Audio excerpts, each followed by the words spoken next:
वृष राशि वालों की 3 महीने की 10 बड़ी भविष्यवाणी, जिसे सुनकर आपके भी होश उड़ जाएंगे। मई जून जुलाई में होगा बड़ा बदलाव। जी हाँ दोस्तों, 2025 की सबसे बड़ी भविष्यवाणी आपके सामने खुलने वाली है। 3 महीने यानी मई जून और जुलाई 2025 आपके लिए बेहद महत्वपूर्ण होने वाले हैं। यह वह समय है जब आपके जीवन में बड़े बदलाव होने वाले हैं। आपके सामने कई राज्य खुलेंगे और कई घटनाएं आपकी दिशा बदल सकती हैं, क्योंकि इन 3 महीनों में गुरु बृहस्पति राहु केतु और शनि देव जैसे नवग्रहों की स्थिति बदलेगी, जो आपके जीवन में गहरी छाप छोड़ने वाले हैं। इस परिवर्तन का असर आपके रिश्तों, करियर, स्वास्थ्य और धन पर भी दिखाई देगा। 29 मार्च को शनिदेव का भी परिवर्तन हो चुका है और यह आपके जीवन में 2.5 साल तक चलने वाले बड़े बदलावों की शुरुआत करेगा। दोस्तों, अब यह सवाल है कि इन 3 महीनों में वृष राशि को क्या मिलेगा? क्या आपके जीवन में सकारात्मक परिवर्तन होंगे या फिर कुछ संघर्ष का सामना करना पड़ेगा? दोस्तों, सबसे बड़ी बात हम आपको डेट के साथ बताने वाले हैं। आपके जीवन में आने वाले इन 3 महीनों में क्या हो सकता है और कौन से ग्रह आपके पक्ष में होंगे और कौन से आपके खिलाफ। क्या आपके स्वास्थ्य, धन और रिश्तों में कोई खास परिवर्तन देखने को मिलेगा? तो आइए दोस्तों, बिना देरी किए जानते हैं वह 10 बड़ी भविष्यवाणी के बारे में। लेकिन वीडियो में आगे बढ़ने से पहले कमेंट बॉक्स में जरूर लिखें, जय बुद्धि के स्वामी, जय बुद्ध देव, ताकि बुद्ध देव की कृपा से आप हर परिस्थिति में विजय रहें। और वीडियो को एक लाइक कर चैनल को सब्सक्राइब जरूर करें।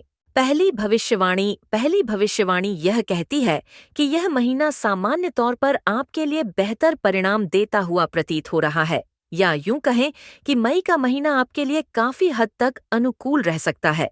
आपके लग्न या राशि के स्वामी ग्रह शुक्र पूरे महीने उच्च अवस्था में आपके लाभ भाव में रहेंगे। सामान्य तौर पर यह अनुकूल स्थिति कही जाएगी। सूर्य का गोचर महीने के पहले भाग में उच्च अवस्था में द्वादश भाव में रहेगा। हालांकि सूर्य के लिए द्वादश भाव में गोचर अच्छा नहीं माना गया, लेकिन उच्च अवस्था में होने के कारण कुछ मामलों में सूर्य अच्छे परिणाम भी दे सकते हैं। महीने के दूसरे हिस्से में सूर्य पहले भाव में रहेंगे, अतः अनुकूलता देने में असमर्थ रहेंगे। मंगल तीसरे भाव में नीच अवस्था में रहेगा। मंगल के नीच राशि में होने के कारण परिणामों में थोड़ी सी कमजोरी देखने को मिल सकती है, लेकिन तीसरे भाव में होने के कारण परिणाम फेवर में रहेंगे, अर्थात सामान्य तौर पर मंगल के द्वारा आपके फेवर में परिणाम दिए जाएंगे। भले ही परिणाम थोड़े से कमजोर रहें या परिणामों का ग्राफ थोड़ा सा कमजोर रहे, लेकिन परिणाम फेवर के रह सकते हैं। महीने की शुरुआत में बुध का गोचर लाभ भाव में रहेगा, हालांकि नीच का रहेगा। 7 से लेकर 23 मई तक बुध द्वादश भाव में रहेगा, अर्थात कमजोर अवस्था में रहेगा। 23 मई के बाद बुध की स्थिति थोड़ी सी बेहतर होगी। ऐसी स्थिति में बुध से भी आप मिले जुले परिणाम की उम्मीद रख सकते हैं। बृहस्पति क्रमशः पहले और दूसरे भाव में मंगल के नक्षत्र में रहेंगे। ऐसी स्थिति में बृहस्पति से भी मिले जुले परिणामों की उम्मीद रखी जा सकती है। शनि ग्रह लाभ भाव में अपने ही नक्षत्र में रहने वाले हैं, अतः शनि से भी अनुकूलता की उम्मीद रखी जा सकती है। राहु आपके लाभ भाव में होकर बृहस्पति के नक्षत्र में रहेंगे। सामान्य तौर पर यह अनुकूल स्थिति कही जाएगी। वहीं केतु पंचम भाव में सूर्य के नक्षत्र में रहने वाले हैं, अतः केतु से अनुकूल परिणामों की उम्मीद नहीं रखनी चाहिए। इस तरह से हम पाते हैं कि ज्यादातर प्लैनेट्स या तो आपके फेवर में है या फिर आपके लिए औसत परिणाम देते हुए प्रतीत हो रहे हैं। इसलिए इस महीने आप एवरेज से बेहतर परिणाम प्राप्त कर सकते हैं।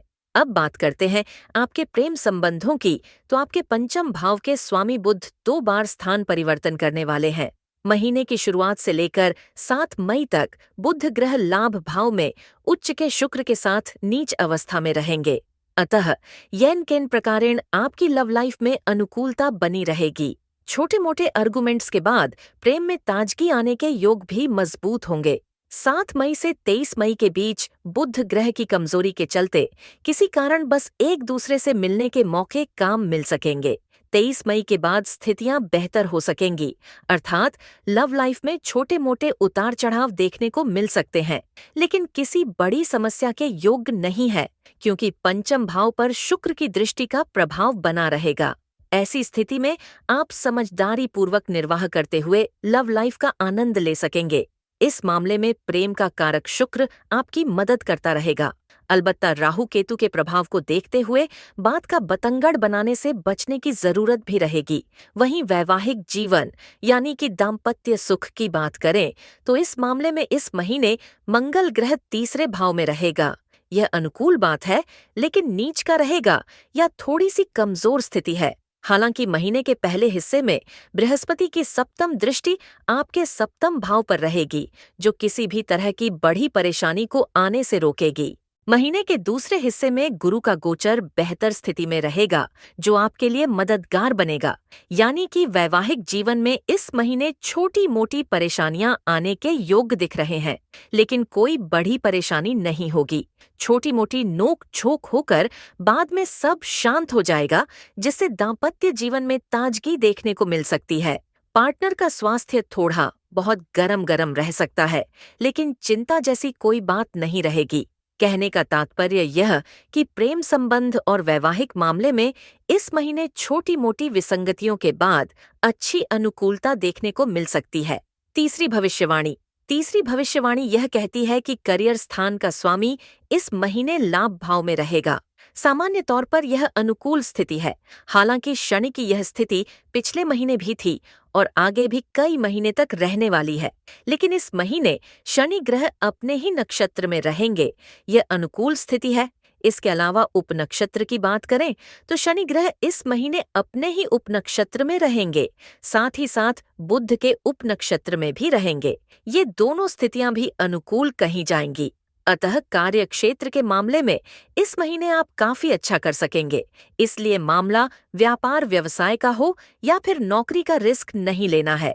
यदि थोड़ी सी भी समझदारी दिखाई जाएगी तो परिणाम सामान्य तौर पर आपके फेवर में होंगे और आप फायदेमंद परिणाम प्राप्त कर सकेंगे। व्यापार व्यवसाय से जुड़े लोगों को इस महीने काफी हद तक अनुकूल परिणाम मिल सकेंगे। हालांकि महीने की शुरुआती सप्ताह में बुध ग्रह नीच का है, जो व्यापार का कारक माना गया है।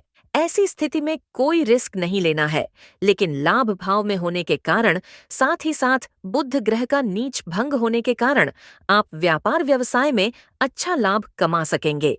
7 मई से लेकर 23 मई तक व्यापारिक यात्राएं संभावित हैं, लेकिन इस बीच में कोई रिस्क नहीं लेना है। 23 मई के बाद बुध की स्थिति थोड़ी सी बेहतर होगी, यानी कि व्यापार के कारक ग्रह के द्वारा इस महीने बहुत कम सपोर्ट मिल रहे हैं। इसलिए कोई व्यापारिक रिस्क नहीं लेना है, बल्कि पुराने व्यापारिक संबंधों के द्वारा ही लाभ कमाने का प्रयास करना है। कोई नया प्रयोग नहीं करेंगे तो इस महीने आप फायदे में बने रहेंगे। वहीं नौकरी पेशा लोग इस महीने काफी अच्छे परिणाम प्राप्त करते हुए प्रतीत हो रहे हैं।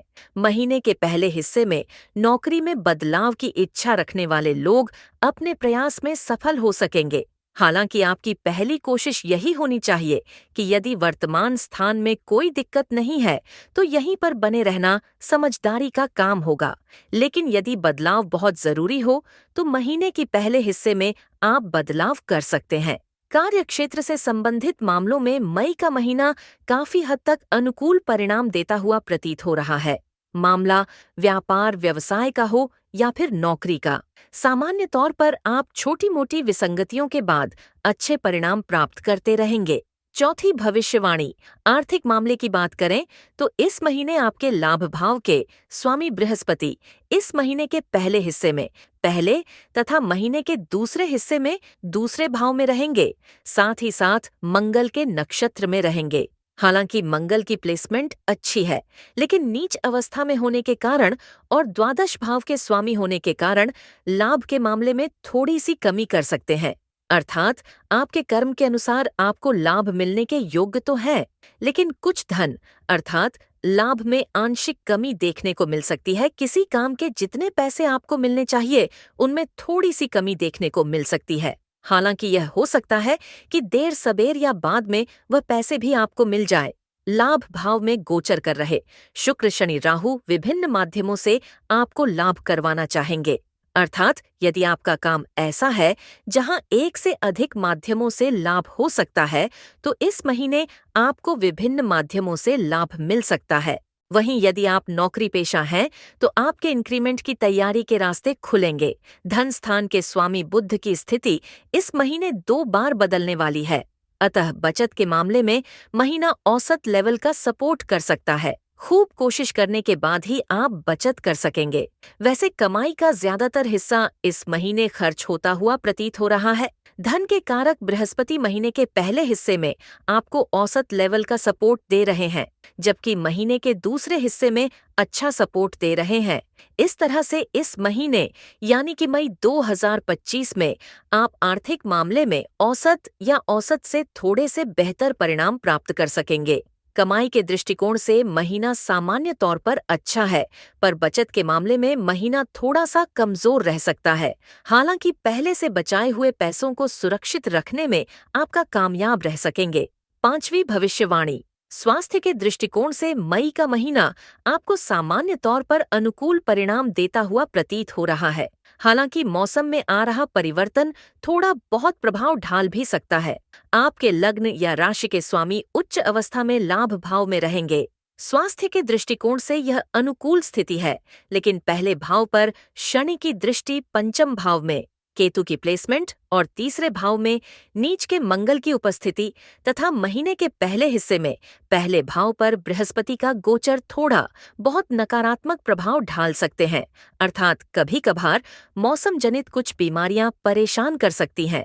सर्दी, जुकाम, बुखार या लू लगने जैसी कुछ परेशानियां देखने को मिल सकती हैं। खान पान पर ध्यान रखना भी बहुत जरूरी रहेगा, क्योंकि पेट से संबंधित कुछ परेशानियां भी देखने को मिल सकती हैं। आरोग्यता का कारक ग्रह सूर्य महीने के पहले हिस्से में भले ही उच्च अवस्था में रहेगा, लेकिन द्वादश भाव में रहेगा। इस कारण से स्वास्थ्य के प्रति जागरूकता तो जरूरी ही रहेगी। यद्यपि सूर्य उच्च अवस्था में होने के कारण कोई बड़ी परेशानी आने नहीं देगा, लेकिन फिर भी हृदय आदि से संबंधित तकलीफ है। जिन लोगों को पहले से है, उन्हें सजग रहना जरूरी रहेगा। महीने के दूसरे हिस्से में सूर्य का गोचर पहले भाव में रहेगा, जो सिरदर्द और बुखार जैसी कुछ परेशानियां दे सकता है। कभी कभार आंखों में जलन इत्यादि की शिकायत भी रह सकती है। ऐसे भी हम कह सकते हैं कि सामान्य तौर पर यह महीना किसी बड़ी स्वास्थ्य समस्या को नहीं आने देगा, लेकिन छोटी मोटी कुछ समस्याएं देखने को मिल सकती हैं, जिनका उल्लेख हमने कर दिया है। ये समस्याएं कुछ समय के लिए आ सकती, लेकिन आप जल्दी ही रिकवर हो जाएंगे और सजगता पूर्वक निर्वाह करते हुए आप अपने अच्छे स्वास्थ्य का आनंद लेते रहेंगे। 6वीं भविष्यवाणी। पारिवारिक मामलों में मई के महीने में सामान्य तौर पर आपको मिली जुली परिणाम मिल सकते हैं। महीने की शुरुआत से लेकर 7 मई तक आपके दूसरे भाव का स्वामी लाभ भाव में रहेगा, जो छोटी मोटी कठिनाइयों के बाद पारिवारिक सामंजस्य बिठाने में मदद करेगा। 7 मई से लेकर 23 में तक पारिवारिक संबंधों में कमजोरी देखने को मिल सकती है, क्योंकि इस बीच में बुध ग्रह द्वादश भाव में रहेंगे। अतः परिजनों के बीच में थोड़ी सी दूरी देखने को मिल सकती है, अथवा कोई ऐसा समझदार व्यक्ति जो पारिवारिक सामंजस्य बिठाने में महत्वपूर्ण भूमिका निभाता होगा, वो किसी काम या कारण से परिजनों से दूर रह सकता है, जिसका असर पारिवारिक सामंजस्य पर देखने को मिल सकता है। 23 मई के बाद स्थितियां थोड़ी सी बेहतर हो सकेंगी। भाई बंधुओं के साथ इस महीने संबंध सामान्य तौर पर अनुकूल बने रहेंगे। हालांकि भावनाओं को ठेस पहुंचाने से बचना जरूरी रहेगा। छोटी छोटी बातों पर आक्रोशित भी नहीं होना है। ऐसा करने की स्थिति में आप भाई बंधुओं और घनिष्ठ मित्रों के साथ अपने संबंधों को मेंटेन कर सकेंगे। घर गृहस्थी से जुड़े मामलों में परिणाम मिले जुले रह सकते हैं।